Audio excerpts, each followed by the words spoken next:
Donc toi, le niveau de l'équipe première, c'est le National 3. Mhm. Qu'est-ce que tu apprécies dans ce championnat? À la frontière entre le régional et le national maintenant, avec la refonte des groupes, qu'est-ce qui te plaît dans ce championnat? Alors, au-delà du championnat, il y a aussi le fait d'avoir l'équipe première dans ce championnat. Mhm. Donc l'engouement. L'engouement autour de championnat. On n'est pas dans le monde pro tout en haut, mais pas tout en bas non plus. Euh, L'engouement et puis la compétition, c'est les deux choses qui me plaisent vraiment. Alors évidemment, bah, la qualité des joueurs, ça Oui. rentre en ligne de compte. Hein, du coup, on peut aller plus loin dans les recherches et dans les séances que ce que j'ai pu connaître à l'époque, même si c'était avec des jeunes, en U19 ou en U17. Donc c'est surtout ça qui me plaît par rapport au championnat national 3 en tous les cas. Donc on va parler plus entraînement, hein, on va tourner autour de l'entraînement. Comment tu fonctionnes sur tes séances? Est-ce que tu es vraiment l'entraîneur qui pose le matos, qui explique ses exercices, ou est-ce que tu es un petit peu en retrait, tu as des adjoints qui s'occupent de ta séance? Les deux, D'accord. voilà, les deux. Il y a quelques années, j'étais l'entraîneur, la totalité. Donc on essaye de se diversifier, on essaye de s'améliorer, on essaye de progresser là aussi. Et surtout, comme on a quand même de notre volonté, hein, des effectifs stables, il faut toujours qu'on apporte quelque chose chaque année. Donc il y a aussi dans ce but-là. Donc il arrive parfois que je fasse tout. Je crée ma séance tout seul, je pose les coupelles, je l'anime, etc. Après, dans la création des séances au quotidien, avec Yvonique, si derrière, du coup mon adjoint, on les crée à deux. D'accord. On insère aussi le préparateur physique qui a ses séances ou ses temps dans la séance à lui. D'accord. Et du coup, nous, on devient ses exécutants entre guillemets. Hein. Parfois, il a juste besoin de nous pour animer un atelier, il n'y a pas de problème. Hein. On se rend disponible avec Yvonique. Ça marche aussi dans l'autre sens. Parce que le préparateur physique est un entraîneur de foot aussi diplômé d'État. Donc ça varie. Parfois Yvonique va l'animer complètement et je serai un peu en retrait. Parfois ce sera l'inverse aussi. Parce que on travaille vraiment conjointement sur ce qu'on voit. Et comme on voit à peu près la même chose, ça se passe bien. Dans les créations des séances aussi. Donc là-dessus, on travaille à plusieurs. Et ces séances, justement, tu les crées longtemps à l'avance, en amont de ta séance? Est-ce que tu es en réaction par rapport à des choses que tu as vues à la séance précédente ou au match précédent? Alors il y a plusieurs choses. Bon, on a 3 séances par semaine, mais il y a des temps de séance où on travaille sur le cycle annuel. Mhm. Il y a des temps de séance où on va travailler par rapport au match d'avant. Il y a des temps de séance où on va travailler sur le match d'après. Très peu, c'est celui où c'est le moins par rapport à l'adversaire, c'est celui où on utilise le moins. Et les laps de temps où on va travailler par rapport à la notion athlétique où il y a un cycle annuel aussi. D'accord. Donc voilà, donc je dirais que sur 3 séances, la moitié du temps est déjà ficelé et l'autre moitié est en fonction à créer sur un laps de temps plus court. D'accord. Tu as des choses qui sont planifiées cycliques, qui sont Voilà. déjà au début de l'année, Tout à et tu te fait. gardes une part de liberté, Voilà. de temps. Après, chaque année depuis 7 ans, on fait pas la même chose, mais ça dépend aussi des effectifs. Cette Ouais. année, ça a été très stable. Donc, on a démarré là sur les 3 premiers mois. Je parle d'un point de vue technique, en tous les cas, plus sur des cycles d'animation offensive, alors que depuis des années, quand l'effectif change, on va démarrer par la stabilité défensive et l'animation Bien défensive. sûr. Ouais. Donc là, pour l'instant, on est plus sur l'animation offensive, mais on va repasser aussi sur l'animation défensive parce qu'on voit des choses. Actuellement, je vais donner un exemple sur nos pressings qui sont pas assez structurés, donc on va commencer à y venir Des parce petits que rappels, ça commence ouais. à être un peu plus urgent. D'accord. Voilà, pareil, c'est un exemple, mais autrement oui, c'est calé sur plus longtemps, au moins 6 mois. Peut-être pas D'accord. un an, mais au moins 6 mois. Et comment tu sais si ta séance elle a été efficace, si elle était appréciée par tes joueurs? À quoi tu vois ça? Alors là, c'est déjà la chance d'avoir été joueur. Donc C'est sûr. ça facilite les choses parce que des fois on voit des exercices qu'on va faire, on sait que ça va pas leur plaire, mais des fois on est obligé de passer par là quand même. Donc on les fait. Mais autrement, c'est le ressenti. Hein. Le ressenti, on voit les joueurs on voit comment ils agissent, comment ils réagissent, comment ils sont après l'exercice. C'est à ça qu'on voit si ça leur a plu. Après, si ça a réussi, c'est encore un autre problème. Hein. Si on a retrouvé ce qu'on voulait chercher, ça c'est un autre problème. Mais en tout cas, si ça a plu aux joueurs, c'est au ressenti. Et puis, il faut aussi avoir c'est une qualité de l'entraîneur par rapport à la conception des séances, faire preuve d'empathie et du coup se mettre à leur place pour savoir si ça va leur plaire ou non. Mais ça, c'est le vécu, l'expérience et le regard du ressenti envers les joueurs. Dans l'instant aussi, tu te dis des fois, tiens, cet exercice-là, ça fait 5 minutes qu'on le fait, il marche pas, quoi. Alors, Et si tu ça n'hésites marche pas pas, à l'adapter. alors une fois sur 10, ça sera la faute des joueurs, hein, mais 9 fois sur 10, ça sera la faute de l'exercice et de l'entraîneur. Ouais, bien Donc sûr, il faut réajuster. connu. Mais Ouais. bon, ça, les éducateurs apprennent ça Bien sûr.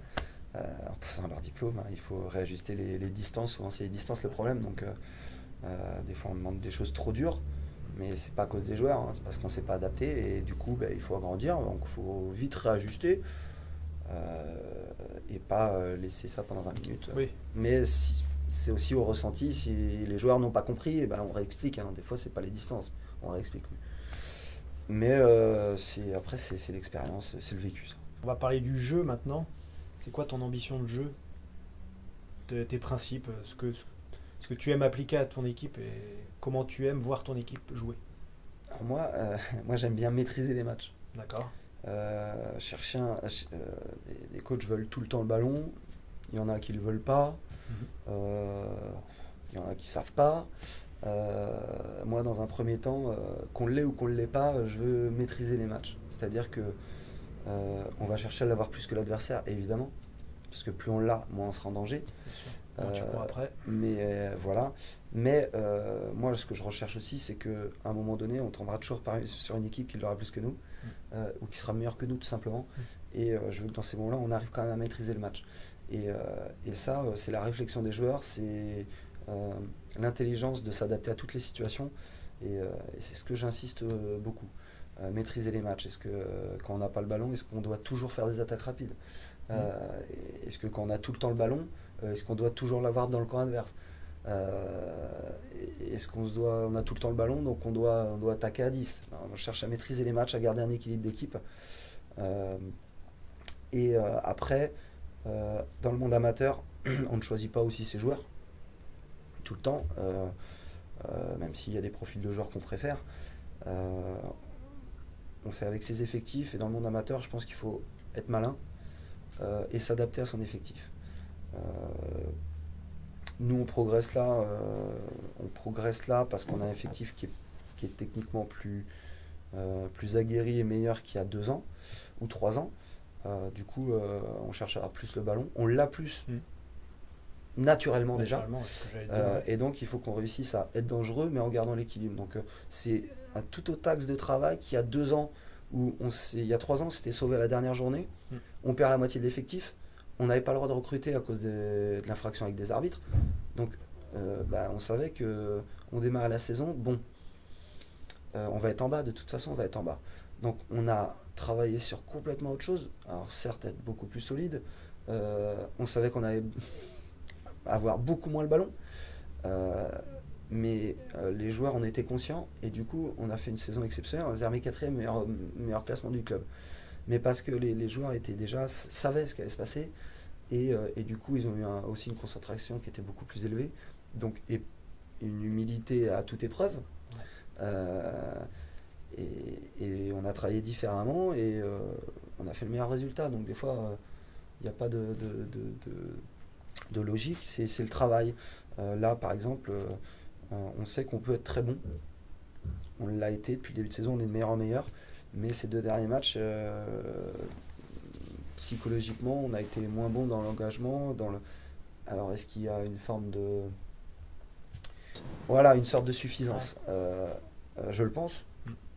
Et ça, il faut lutter contre ça. Donc, parce qu'on n'a pas la marge de manœuvre, on n'est pas 4 pattes au-dessus de tout le monde. Pour avoir une suffisance, c'est quand même gagner les matchs, les dominer et puis ne rien craindre. Ça se transforme pas en accident, quoi, un petit passage à vide. Voilà, donc il y a toujours de nouveaux axes à travailler, qu'on soit dans la facilité ou dans le dur. Et c'est ça qui rend notre rôle excitant et intéressant. Ouais, parce qu'au final, de ce que tu me racontes, tu as entraîné sur les 3 dernières années 3 équipes de manière totalement différente. Et alors déjà, il faut adapté voilà, et tu as créé un système de jeu, une manière de jouer à chaque fois, quoi. Ouais, de système de jeu, sur mes 7 ans, ouais, j'ai changé régulièrement. Ouais. Mais en même temps, j'ai pris l'équipe. Johan sortait de 3 ans où il découvrait le CFA2. Je jouais, on galérait pour se maintenir. Donc moi j'arrive, je découvre. On sort de 3 années où une ça a été, mais où 2 où on a galéré. Mais on était novices dans le haut niveau, donc c'était logique. J'arrive, bon, faut se maintenir. Ouais. Faut se maintenir. On s'est bien maintenu. On a continué à progresser, le club a continué à progresser, et du moins l'équipe première a continué à progresser.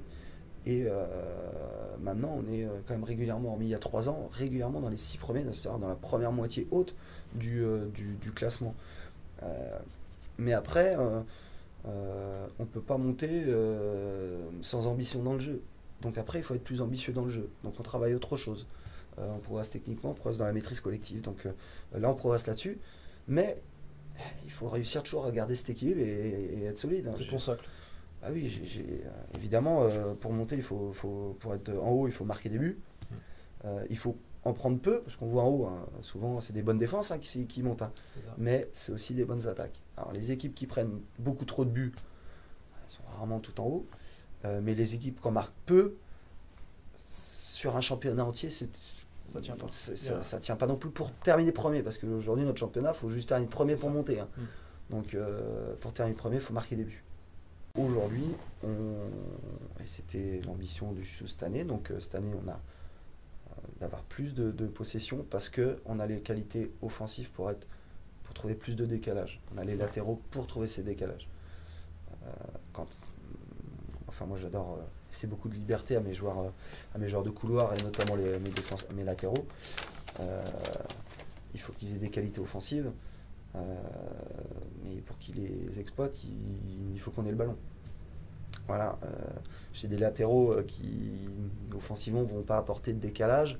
Ça va être plus compliqué d'avoir le ballon et de dominer l'adversaire dans la possession et de créer des décalages. Si 3 décalages sur 4, on met des centres derrière les buts, etc. Donc, est-ce que c'est pas est-ce qu'ils sont pas devenus justement les joueurs les plus importants d'un effectif dans les différents systèmes de jeu, tes latéraux? Enfin, je veux dire, tu peux avoir des latéraux normaux, mais s'ils font vraiment la différence, comme tu es en train d'expliquer, là, ton système de jeu est vraiment performant, plus performant. Enfin, j'ai l'impression qu'avant, on s'attachait aux 10, on s'attachait aux 6, et aujourd'hui, on a les latéraux. Je remarque, de par le jeu de mes équipes, c'est sur les côtés qu'on fait les différences, mais on travaille aussi au quotidien pour faire mal sur l'axe aussi, mais après on a des choses, c'est un constat que je fais effectivement, mais c'est vrai que j'assiste aussi là-dessus, mais c'est parce que c'est des zones de jeu où si on attaque et qu'on perd le ballon, l'adversaire aura plus de mal à nous contrer parce qu'on ne perdra pas le ballon sur ce fameux couloir de jeu direct, enfin l'axe du moins, dans l'axe, et il y a ça aussi, mais c'est vrai que certaines équipes, les 4 défenseurs ne bougent pas, et c'est les joueurs axiaux qui ont beaucoup plus de liberté. Après, chacun a ses convictions, chacun a ses choix d'orientation. Voilà, chacun, et personne n'a raison, personne n'a tort. Voilà. C'est comme l'équipe qui joue qu'en contre et l'équipe qui joue la possession. Je suis pas capable de vous dire qui a raison et qui a tort. Ouais, c'est chacun sa philosophie. Moi je dis juste qu'il faut que l'entraîneur il maîtrise ce qu'il veut, c'est tout.